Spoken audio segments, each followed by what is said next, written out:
So welcome back again. If you've been keeping up with me, we are currently building drawer shelves, and we have our 13-inch, which are these 6 here, and then we've got 5 of our 12-inch, and then we finally went and picked up some more plywood for the others, and we grabbed some more 1x12. As I was explaining earlier, we're able to get fronts, backs, and sides out of all these pieces, so it's more yield. And we are currently going to assemble our 3 10-inch drawer shelves. So they are going to be 12 inches wide by 10 inches long. And so then that way, from all the plumbing underneath the sink, we will be able to supplement that area and allow for soaps, dish sponges, anything like that. So in that way, they're able to still utilize that spacing as well, instead of having no drawers there. So stay tuned, and we'll start getting to the process as I get the shop ready to go. Thanks. So as you can see here, we got our station set up. Got our station. All right, so we're basically all set up here. We got our router table here to make our grooves. Once we get our side pieces cut, we'll go ahead, run it through here. This is for our plywood to sit in. We're gonna rip these down there on our table saw and get these ripped down to 6 inches with the 2.5-inch faces. We've got our miter saw here to go ahead and do those cross cuts. And got some batteries charging up. We've got our speaker, gotta have some music while playing. Worship the Lord during our process here. And so far, so keep on sticking through and watching as we get this process done. I'll try to do a little bit better of explaining and doing the step-by-steps, as making videos and explaining things has always not been my forte, as I've just been a worker and I know the process, I know the work, but bear with me as I try to explain things in a step-by-step manner. And thanks for viewing so far. I appreciate you. All right, so we've got all of our side pieces cut to 8.5 inches. Now we're gonna run them through the router table here to allow for the plywood to rest inside. And then our next step will be to go up 2.5 inches and to come over maybe about 3 inches or so. And then give it a nice little angled cut so the pieces and all the material inside of it doesn't go falling off, like the standard ones that you buy at the store, where they're all just 2 inches all the way around. So let's go through and get these routed out, and then we'll go to the next step.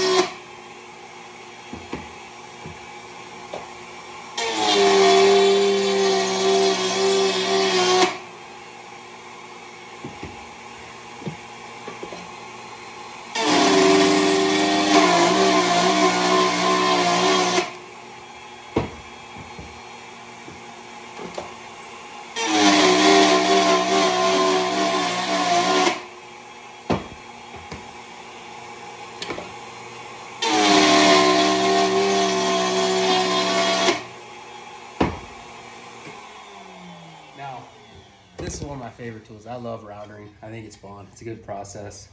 And it also creates a nice little ledger for the plywood to sit in. So in that way, you're not just sticking plywood on the bottom and fastening it in and hoping that those nails and glue will keep it together. So on to our next step. So now for this next step, we need framing square, obviously a pencil, and our tape measure.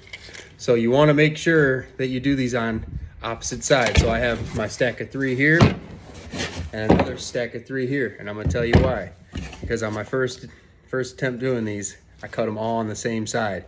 So obviously when you went to put it together, you had your cuts the same, but it would look like this. And that is no good. You need them to be inside. So one of them was inside and the other was outside. That's not gonna work. So you come up 2.5 inches for the face piece. And then since this piece is only 8.5 inches wide, I'm really only thinking we need to come about 3 inches for that. So, see, you come up 2, and from the back side, came over 3. And then I'll get the rest of these marked out, and then we'll go ahead and get them cut. So, we've got those all marked out. We've got the one side like this, and then the other like this. So, when we go ahead and cut these, they'll stand up like so. And then you'll have the angle, and you'll have the angle. Sorry, I'm trying to do this all with just my phone in my hand, so if it's not superly clear, you'll see it once they're cut and assembled. So, thank you. Okay, as you can see, we're all set up here. I've got this little jig back here to help hold everything tight when I push to fasten the fronts on, like so. So when we go ahead and nail them, we don't have to worry about trying to hold it. So what we do is we're going to stick some glue on the edges here, brush them in with our little glue baster, and then we will fasten the fronts, and then we'll flip the boards upside down and use our cutoff pieces to hold it. And I will show you that as we go through.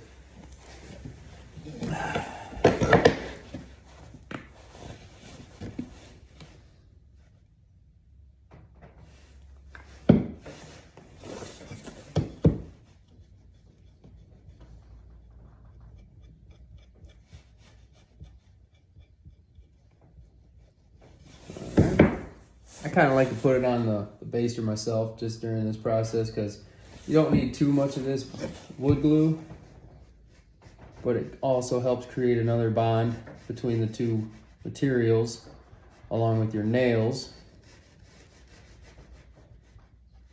I like to make sure I get a nice even amount in there. And set this down. Spread these out a little bit for our width. And I like to just double check, make sure everything looks lined up properly. Go ahead and get our battery going. Flush it out. Bam. We look good there. Maybe just a little there to flush out the end. Throw another nail in. And same for this side here.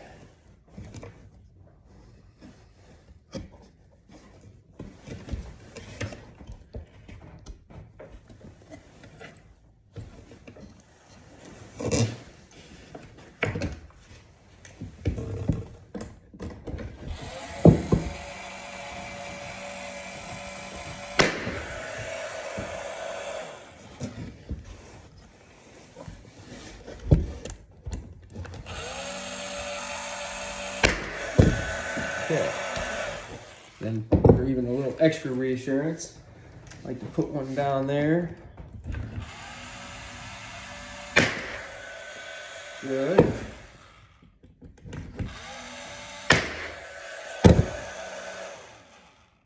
Good. So now we've got that piece. And then like I was saying, using these guys,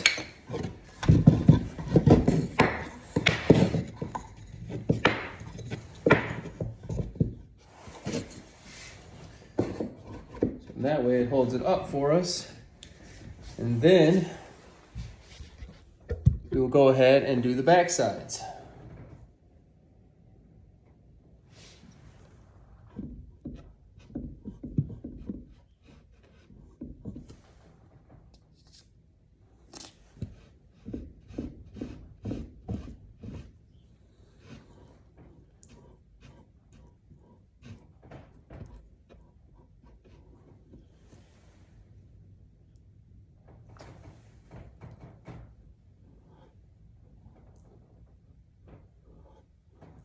Some master woodworkers might say, well, why aren't you dovetailing these back sides and front faces? Well, you know, I'm not there yet in carpentry, and I will work on that. you know, on my own type of projects. But for now, this will do the job, and it's going to hold off really nicely. And the customer, I believe, will be satisfied with the outcome. So, and all in all, as long as they are happy and it functions and does the job.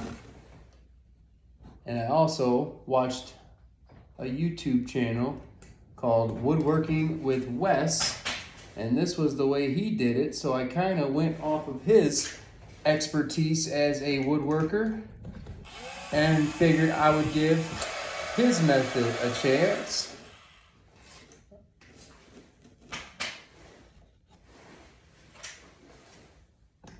So woodworker with, am I out of juice here? What is going on?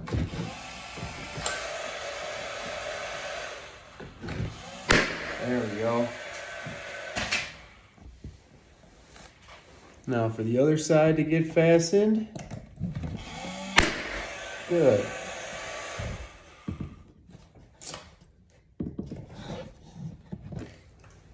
Should roll nice and flush.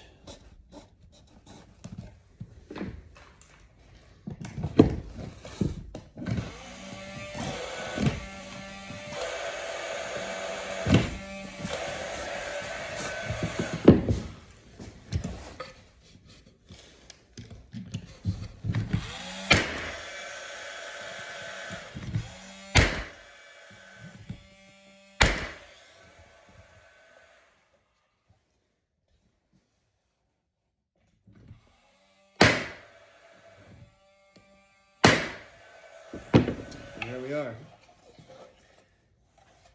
Got our 10-inch by 12-inch drawer shelf. 10-inch. Well, you have to leave ½ inch between the opening of the shelf or the cabinet for the drawer side. So they ask you to leave a ½ inch on each side. So it will end up being 12 inches when it's inside, but you have to cut it at 11 inches to allow that drawer side to fit in. So essentially that's why I'm calling it 12 by 10s, if that makes any sense. Welcome back. So as you can see, we are getting ready to get the plywood bottoms cut. So once I get those measurements, I will get those cut and show you the insertion of them.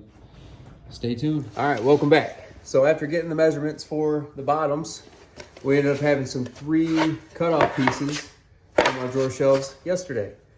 And they're gonna work out perfect. So it is 10 inches by 9½ inches. So first we're gonna go ahead and get our width at 10 inches.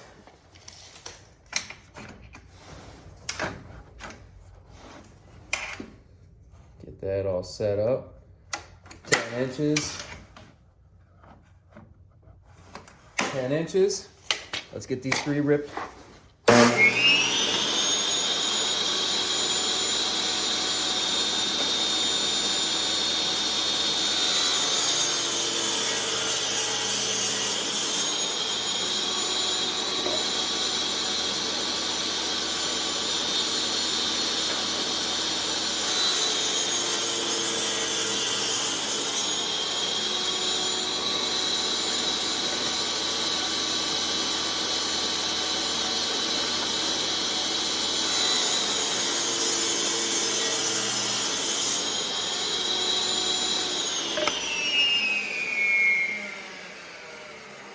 All right, so we got our 10-inch done. Now we're gonna come in a ½ inch for our 9½ for the length of the drawer shelf bottom. So we're 9½ there.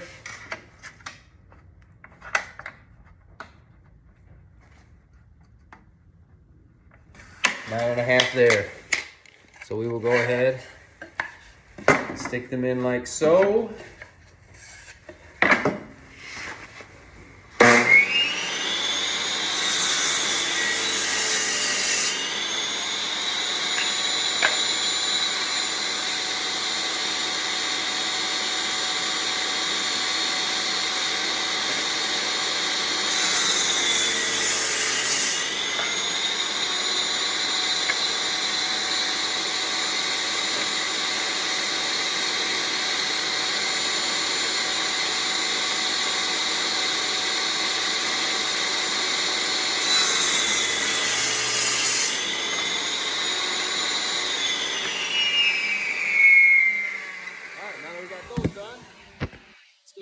to our drawers.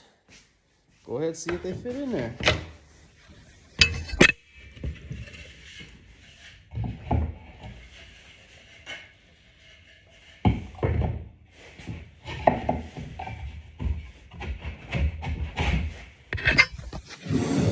As you can tell,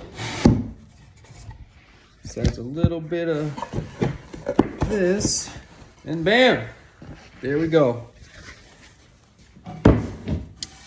Nice on the back, fits all the way in.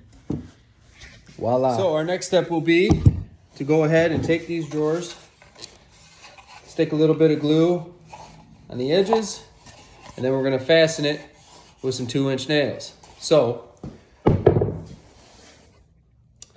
that'll be our next step. I keep on getting down on the ground, being a tall guy and having a short table. And I'm trying to properly get this so you all can see what I am doing. All right, that's kind of pretty all right, huh?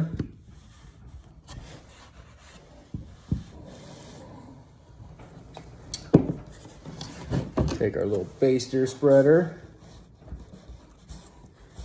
Get that glue in there. Nice and around. Don't need too much, just enough.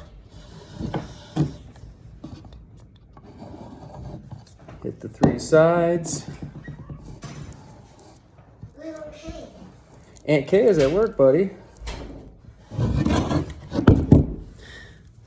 That was my son, by the way. I try to get him out here with me every now and again, but you know, the interest will come as he grows. All right, well, we got this all glued. Let's go ahead and stick her in.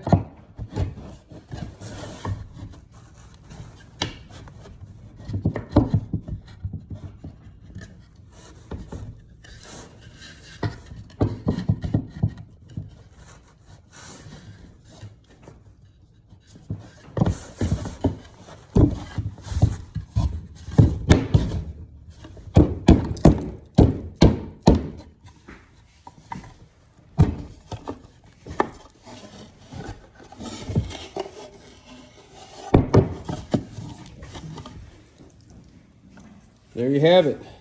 Here's one of our little 10-inch shelves. As you can see there, got some nails back there to help hold the bottom. But all in all, looks pretty good. Good enough for some soaps, hand soaps, sponges, whatever you want to put in there.